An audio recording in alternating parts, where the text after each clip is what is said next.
I, 32F, am a project manager at a major tech company in Seattle, specializing in AI implementation projects. Trust me, what I'm about to share is the kind of story you read about online and think, nah, that couldn't actually happen, but it did to me, and honestly, I still can't believe it. Let me rewind a bit and tell you how this nightmare started. 5 years ago, I was leading a cross-team initiative when I first met Michael at 33M. He was the brilliant software architect from the product development team, known for his innovative solutions and easygoing personality.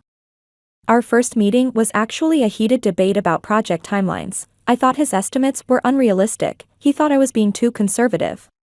We ended up staying late at the office, sketching out proposals on the whiteboard until we found a middle ground. That argument turned into coffee breaks, which turned into lunch dates, which turned into us being that couple everyone at work secretly envied. We were both ambitious but balanced each other perfectly. While I was all about structure and planning, he brought spontaneity and creative problem-solving to the table. Our shared understanding of the tech world meant we could actually talk about our work without boring each other to death. The proposal came during a hackathon we were both participating in. Michael had secretly coordinated with our entire team to create this elaborate augmented reality experience that ended with a virtual ring appearing on my finger through the AR headset, followed by him getting down on one knee with the real thing. The video went viral internally, and our engagement became something of a company legend. My sister Amy, 27F, had always been part of our story, but looking back, I should have noticed how deeply she had embedded herself in our lives. She was the free spirit of the family, bouncing between jobs, trying to find herself. Initially, I was thrilled when she started showing interest in my world. She'd ask detailed questions about our projects, hang out with our work friends, and especially connect with Michael over their shared love of indie game development. Our parents always favored Amy, making excuses for her artistic soul and a free spirit, while holding me to much higher standards. When she dropped out of college, they supported her finding her path. When she couldn't hold down a job, they covered her rent. Meanwhile, I was expected to excel at everything, and I did, climbing the corporate ladder while maintaining a perfect relationship. The wedding planning took over our lives for the next year. We'd chosen a stunning venue overlooking Lake Washington, complete with tech-themed elements that reflected our careers. Amy threw herself into the planning with suspicious enthusiasm, insisting on being my maid of honor and taking charge of various aspects. "You're so busy with work, let me help," she'd say, and I actually felt grateful. Looking back, there were so many red flags I chose to ignore. Like finding Amy trying on my wedding dress one afternoon, claiming she was just curious. Or when she suggested changing the seating arrangement to put herself at the same table as Michael during the reception, while I'd be busy greeting guests. Then there were the dance classes. She convinced Michael to be her practice partner, because they both needed to learn for the wedding.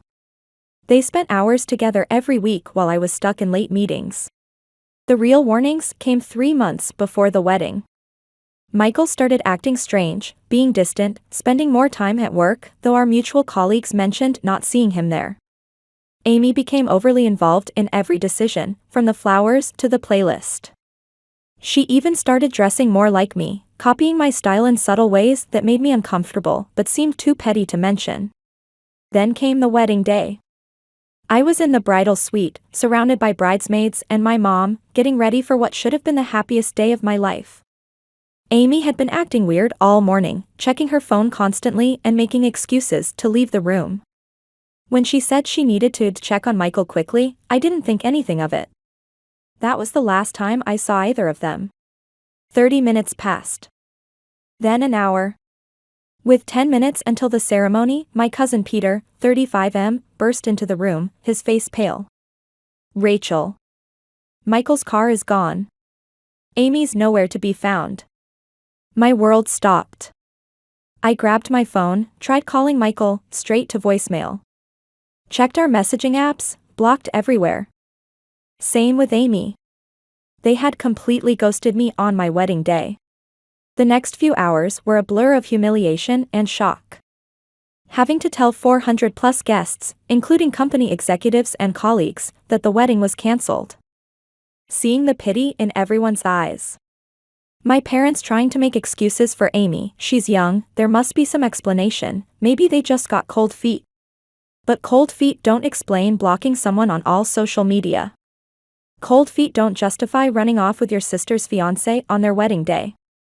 Cold feet don't account for the premeditation that must have gone into this betrayal. Work became both my sanctuary and my nightmare.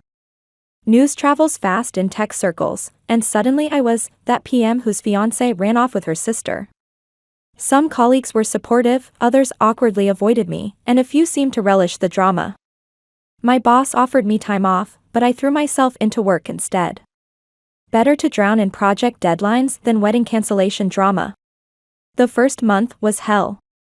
I barely ate, hardly slept, and cried in the office bathroom more times than I can count. Every wedding gift return felt like another punch to the gut. Every "I'm so sorry" message on LinkedIn, because apparently that's where people thought it was appropriate to discuss my personal life, made me want to scream. But the worst part was the family dynamics. My parents kept trying to mediate, as if this was just some silly sisterly spat that needed solving. They'd say things like, "Family is forever," and "You'll regret cutting ties with your sister." Meanwhile, they were still in contact with Amy, still posting happy family photos with her on Facebook, still acting like what she did wasn't a complete betrayal. The company rumors eventually died down when someone else's drama took center stage. I got promoted, ironically, partly because I'd thrown myself so completely into work. My team respected me more, seeing how I handled everything professionally despite the personal chaos. I moved out of my apartment into a new place across the city. Changed my phone number. Limited my social media presence. Started therapy because, honestly, how do you process your sister stealing your fiancé? Dr. Thompson, my therapist, helped me understand that it wasn't my fault, that I didn't miss the signs, or drive them to it, as some relatives suggested. Peter, my cousin, became my only real ally in the family. He didn't try to push reconciliation or make excuses.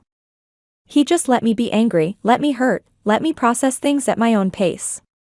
Sometimes we'd grab coffee and not talk about it at all, which was exactly what I needed. Looking back now, I'm starting to see that maybe this was just the culmination of years of family dynamics I tried to ignore. Amy was always the favorite, always got away with everything. When she dropped out of college, they supported her finding herself. When she couldn't hold down a job, they covered her rent. When she ran off with my fiancé, well, you get the pattern. Now, 3 months later, I've got another challenge ahead. My cousin's wedding is coming up next weekend, and both Amy and Michael are likely to be there. My parents are already trying to use it as an opportunity for reconciliation. But I'm done being the one who has to take the high road. I'm done being the one who has to forgive and forget for the sake of family peace. I'll update after the wedding if anything significant happens. Right now, I'm just trying to figure out if I should even go. Update 1, it's been 2 weeks since my last post, and as promised, here's the update about my cousin's wedding. Honestly, I'm still processing everything that happened, but I need to get this off my chest. I decided to attend the wedding, partly because I refused to let Amy and Michael's betrayal control my life anymore, and partly because I owed it to my cousin Sarah, 29F, who's always been kind to me. I went prepared, new dress, perfect makeup, practiced smile, and Peter as my designated buffer against family drama. The ceremony itself was beautiful, and I managed to avoid any awkward encounters by sitting far from the family section with some friends. But then came the reception. I was at the bar when I heard her voice, Amy's laugh, that familiar sound that used to bring comfort but now made my stomach turn. I turned around to see her and Michael standing there, looking like nothing had happened, like they hadn't destroyed my life 3 months ago. Amy was wearing a dress suspiciously similar to what would have been my wedding dress. The audacity of that choice wasn't lost on anyone who knew our history. She even had the nerve to wave at me, as if we were just sisters who had a minor disagreement. My parents immediately went into their reconciliation mode. Mom tried to physically push me toward Amy, saying, "Now's the perfect time to talk things out." Dad kept making comments about how life's too short for grudges. But the worst part? They had somehow convinced Sarah to seat Amy, Michael, and me at the same table for dinner. I was about to leave when Peter intercepted me. He had already arranged with Sarah to switch my seating to his table, away from the drama. He's truly been my rock through all of this. But Amy wasn't done. She cornered me in the bathroom later that night. I never meant to hurt you, she said, her eyes welling up with obviously practiced tears. It just happened. Michael and we just connected on a deeper level. I looked at her, really looked at her, and for the first time, I saw her clearly. Not as my little sister, but as the manipulative person she'd always been. I simply replied, "You didn't just connect. You deliberately pursued my fiancé, planned your escape, and chose to humiliate me in front of 400 people. There's no deeper level to that, it's just cruel." She started her usual routine of tears and excuses, but I walked out. That's when Michael tried to intercept me. He had the nerve to say he wanted to explain things. I didn't even break stride, just walked past him like he was invisible. The real breaking point came during the speeches. My parents got up to make a toast, and somehow managed to turn it into a plea for family healing and of forgiveness.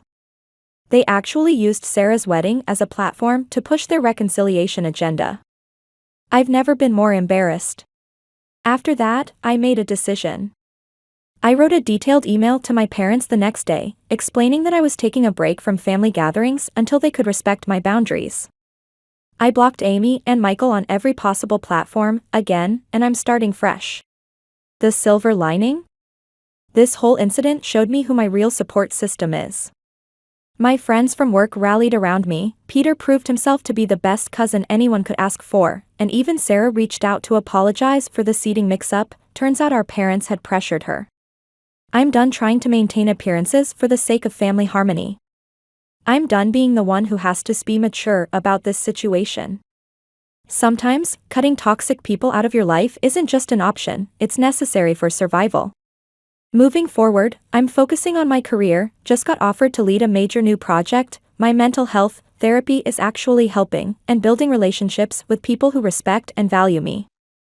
It's not the life I planned, but maybe it's the life I need. I'll update again if anything significant happens, but for now, I'm taking care of myself and learning to be okay with putting my own well-being first. Update 2, it's been 3 months since the wedding incident, and I thought I was finally moving forward with my life. Then last night, my phone rang with an unknown number. Against my better judgment, I answered it. "Hey, it's Michael." His voice sounded different, rough, almost desperate. For a moment, I just sat there, phone pressed to my ear, feeling those familiar knots in my stomach. He was the last person I expected to hear from. "I know I'm probably the last person you want to hear from," he continued, echoing my thoughts. "But I need you to know I'm sorry. Things with Amy, they're not what I thought they'd be. Apparently, my perfect little sister isn't so perfect when you actually have to live with her. According to Michael, she's been burning through his savings, constantly partying with her friends, and treating him more like an ATM than a partner. The irony would be hilarious if it wasn't so pathetic. I made a huge mistake," he said. "I threw away the best thing in my life for this. You know what's funny? 6 months ago, I would have given anything to hear those words. Now, they just made me angry." I found myself laughing, actually laughing, into the phone. "You made your bed, Michael. You and Amy both. Whatever issues you're having now, that's your problem, not mine." He tried to keep talking, something about missing me and regret, but I cut him off. "You didn't just leave me, Michael. You and my sister orchestrated a complete humiliation. You blocked me on everything, left me standing in a wedding dress in front of 400 people, and now you want sympathy because Amy's spending too much of your money?" The line went quiet for a moment before he whispered, "I know I can't fix this. I needed you to know that I regret it. All of it." I ended the call after that. Then I sat in my apartment, staring at my phone, feeling nothing. No tears, no anger, just a profound sense of closure. His regret doesn't change anything, but somehow hearing it helped me let go of the last bits of a what if I'd been carrying around. I immediately texted Peter about the call. His response was perfect, "Karma's a bitch, isn't it?" The next morning, my mom called. Apparently, Michael had reached out to my parents too, telling them he'd made a mistake. Now they're pushing harder than ever for reconciliation, saying things like, "I see." He knows he was wrong, and this could be a fresh start for everyone. But I don't want a fresh start with either of them. I don't need Michael's regrets or Amy's presence in my life. I'm building something new, something that's just mine. My team at work respects me more than ever. I've made new friends who don't know me as the one whose fiancé ran off with her sister, and I'm even considering accepting a position in our London office. Sometimes the best revenge isn't getting even, it's moving forward and building a life so good that those who hurt you become irrelevant.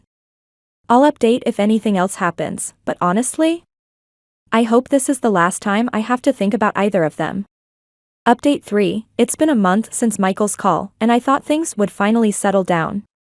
Instead, my phone buzzed last night with a message that felt like a punch to the gut. It was from my mom. "We've been trying to reach you. It's time to stop avoiding this and come back to your family. Amy is your sister, and families forgive each other. If you can't let this go and make peace with Amy, then maybe you're not interested in being part of this family anymore." I stared at my phone, feeling my heart race. After everything that happened, they were giving me an ultimatum? I immediately called Peter, my rock through all of this. "They're giving me an ultimatum," I said, my voice shaking. "Either I forgive Amy, or I'm out of the family." Peter's response was measured but firm. "They're trying to guilt you into maintaining their perfect family image. This isn't about you, it's about them not wanting to deal with the reality of what Amy did." He was right. My family has always been about maintaining appearances. Amy was always the golden child who could do no wrong, while I was expected to be the responsible one who kept the peace. Even when she ran off with my fiancé, they somehow turned it into my responsibility to forgive and forget. The next day, I received a flood of messages from extended family members.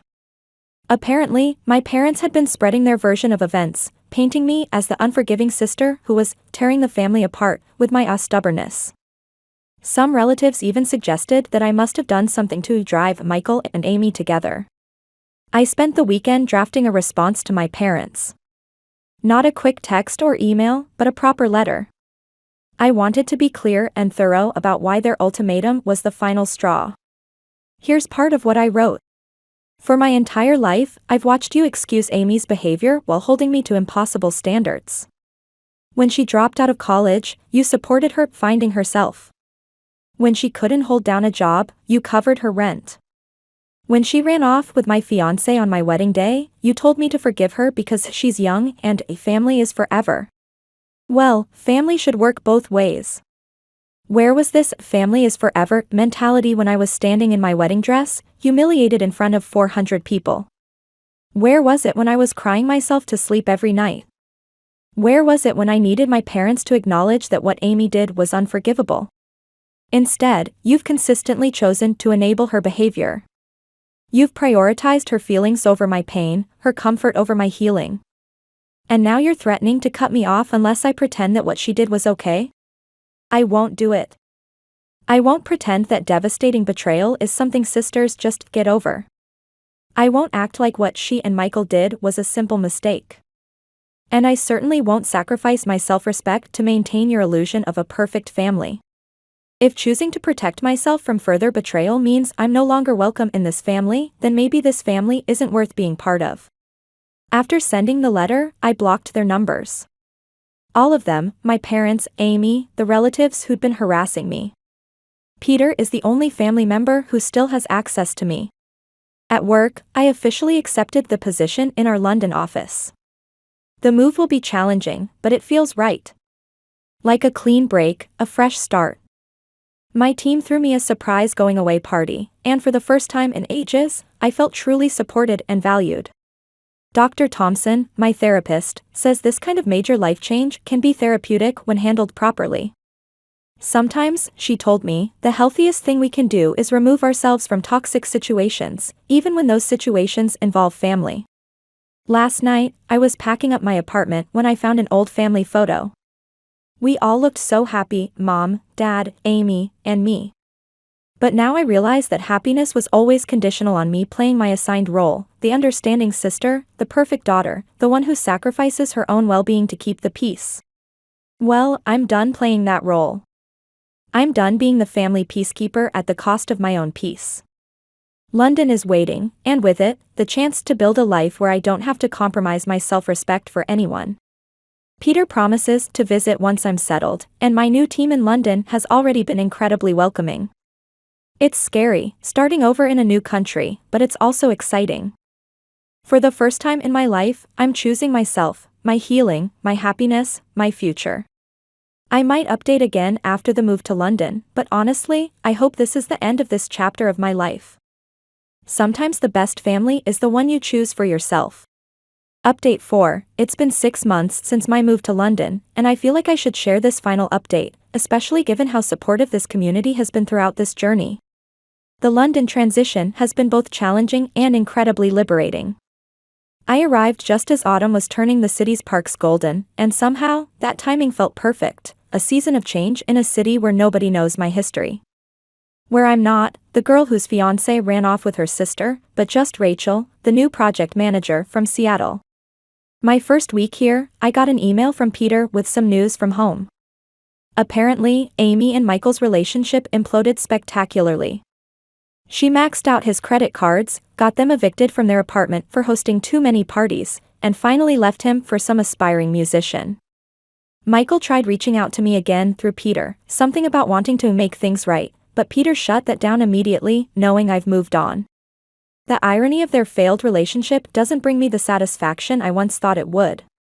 Instead, I feel a strange sense of peace. Their drama seems so distant now, like watching a movie I've already seen and no longer care about. My parents made one last attempt at contact before I left the States. They showed up at my apartment during the moving process, but I had anticipated this and arranged for friends to be there helping me pack. Mom was crying, Dad was trying to be stern, their usual routine. They brought a letter from Amy, claiming she'd grown and realized her mistakes. I returned it unopened.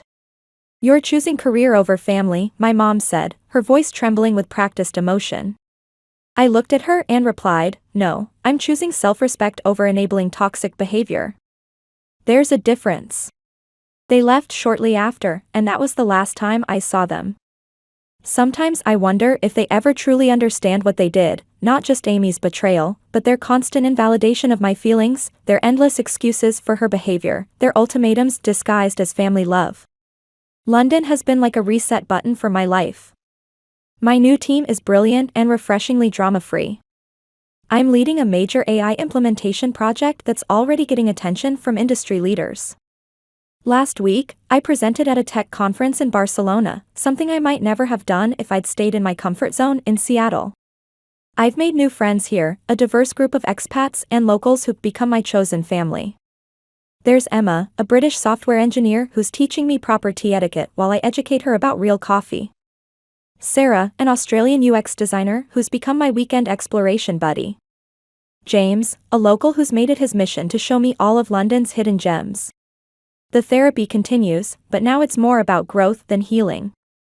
Dr. Thompson and I still have virtual sessions, and she's amazed at my progress. Sometimes, she said in our last session, it takes complete geographical separation to break unhealthy emotional patterns. Living in London has taught me something crucial about myself. I'm stronger than I ever imagined. I've built a life here from scratch. Found a beautiful flat in Greenwich, joined a local rowing club, because why not try something completely new, and even started dating again. Nothing serious yet, but it's nice to know that my heart isn't permanently broken. Peter visited last month, and seeing his reaction to my new life was validating. "You're glowing," he said. "Like the old Rachel, but better." He told me that things back home have changed too. My parents have finally stopped trying to force a reconciliation, though they still maintain I'm punishing Amy unfairly. Amy's apparently gone through 3 more boyfriends since Michael, and each time, my parents cover her bills and make excuses for her behavior. The most surprising development came last week. I received an invitation to another family wedding. My cousin Sarah's sister is getting married. The invitation came with a personal note saying Amy and my parents weren't invited, and I would be seated with Peter's family. It was touching to realize that not everyone in the family bought into my parents' version of events. I'm still deciding whether to attend. Not because I'm afraid of family drama anymore, but but because my life here is so full that going back feels like visiting a different world. I have projects to manage, friends to meet, places to explore. I'm no longer defining myself by what happened to me, it's just something that happened, like a plot point in a much larger story. The woman who stood in that wedding dress, desperately trying to reach her fiancé and sister, feels like a different person now. She was someone who still believed in unconditional family loyalty, who thought love meant always forgiving, who defined herself through others' expectations. The woman I am now knows better. I've learned that family isn't just about blood, it's about respect, boundaries, and mutual support. My London family might not share my DNA, but they've shown me more genuine care and respect than my biological family did in years. They celebrate my successes without trying to diminish them, support me through challenges without making me feel guilty, and most importantly, respect my boundaries without questioning them. The other day, I was walking along the Thames at sunset, watching the lights come on across the city, and I felt something I hadn't experienced in a long time: complete peace. No anxiety about family drama, no anger about betrayal, no stress about maintaining appearances. Just contentment with where I am and who I've become. So this is likely my final update. Not because the story is over, but because it's transformed into something else entirely. It's no longer a story about betrayal and family drama, it's become a story about rediscovery and growth. About learning that sometimes the hardest choices, like walking away from toxic family dynamics, lead to the best outcomes. To everyone on Reddit who followed my journey, offered advice, shared similar stories, or just provided a space to vent, thank you. Your support helped me find the courage to choose myself, to rebuild my life on my own terms, and to understand that family is about actions, not blood. Your comments and messages reminded me that I wasn't alone, even when I felt most isolated. I might not have the family I was born into anymore, but I've built something better, a life where I'm respected, valued, and free to be myself. And really, isn't that what family should be about?